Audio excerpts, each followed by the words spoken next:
Dalam nama Bapa dan Putra dan Roh Kudus. Amin. Allah Bapa di surga, puji syukur kami aturkan kepadamu. Kami kau ajak untuk selalu terus-menerus untuk memperoleh hikmat yang berasal daripadamu. Untuk mengenal Tuhan di dalam pengalaman kami sehari-hari. Di akhir tahun ini, bantu kami untuk tidak terikat dan terpikat kepada godaan dunia yang membawa kami kepada kehancuran dan semakin menjauh dari Kristus. Berkat Tuhan atas kami semua, ya Bapa, demi Kristus Tuhan dan antara kami. Amin. Para saudara, sekali lagi kita diajak untuk terus-menerus mempersembahkan hidup kita kepada Tuhan. Seperti keluarga Maria dan Yosef serta Yesus sendiri. Selalu mempersembahkan dirinya, mempersembahkan hidup kita.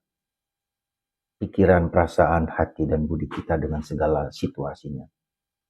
Karena ini penting bagi kita karena kita tidak mampu dan tidak bisa untuk dengan kekuatan kita sendiri kita menyelamatkan diri kita.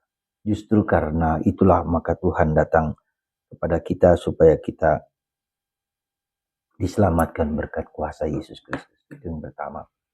Yang kedua, kita diajak untuk apa? Untuk tidak mudah terpengaruh, tergoda, terperangkap, bahkan hanyut dalam godaan-godaan dunia. Dunia begitu canggih, begitu terpesona, begitu mempesona.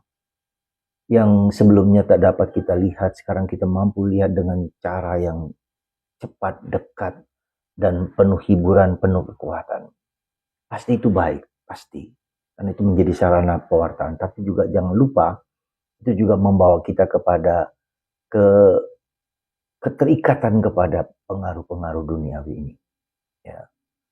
Kita juga akan terperangkap kepada sesuatu godaan-godaan panca indera, melihat, mendengar, mencium, merasakan. Semua itu. Yang penting adalah sebetulnya bagaimana kita mencari kehendak Tuhan. Dan itulah yang abadi. Dan itulah yang kekal. Dan itu dinyatakan secara khusus, secara bagus oleh Nabi Simeon dan siapa? Nabi Hana. Ya. Mereka tinggal di bait Allah untuk akhirnya menemukan Yesus sang juru selamat, sang penebus. Yang dibawa oleh Maria dan Yosef ke bait Allah. Jadi Maria dan Yosef membawa Yesus kepada umat sehingga mereka mengenal Yesus, sang juru selamat, sang penebus. Banyak orang yang datang membantu kita membawa Kristus kepada kita. Ketika kita lupa akan Kristus, orang-orang itu mengingatkan kita pentingnya Kristus dalam diri kita. Dan itulah yang terjadi ketika Maria dan Yosef membawa Yesus ke bait Allah. Dan kita bisa melihat bagaimana kemudian Hana menemukan, merasakan, menggendong, menatang Yesus yang kecil itu sebagai juru selamat dan penebus. Dan itulah hidup kita juga. Lalu yang terakhir yang kita bisa pelajari dari kisah ini adalah bahwa apa yang sebetulnya kita butuhkan dalam hidup ini.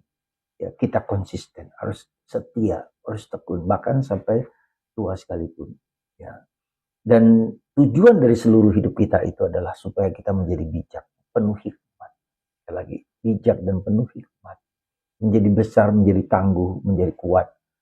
Dicintai Allah dan dicintai sesama manusia. Dan mencintai sesama manusia. Sebelum kita mencintai sesama, kita harus dicintai dulu oleh Allah.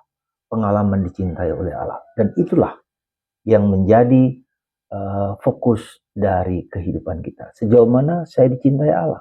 Sejauh mana saya memilih hikmat ilahi. Dan itulah panggilan Anda dan panggilan saya semua. Panggilan kita bersama. Mari saudaraku terkasih. Semoga di akhir tahun ini kita semua dapat merefleksikan dan mengalami cinta Allah. Mujizat Allah dalam hidup kita selama setahun ini. Coba kita lihat. Pertanyaan saya sederhana. Mujizat Tuhan apa yang Tuhan telah berikan kepada kita selama setahun ini? Yang kecil sekalipun, tetapi memberikan makna yang dalam. Memberikan cinta yang dalam, memberikan harmoni, memberikan perubahan, memberikan pertobatan kepada kita semua. Mari kita berdoa untuk diri kita sendiri. Mohon ampun dan bersyukur. Berdoa untuk orang dekat dengan Anda, dengan suami, istri, dengan anak-anak, dengan cucu-cucu, dengan semua saja. Kita doakan mereka semua supaya mereka kembali kepada Tuhan.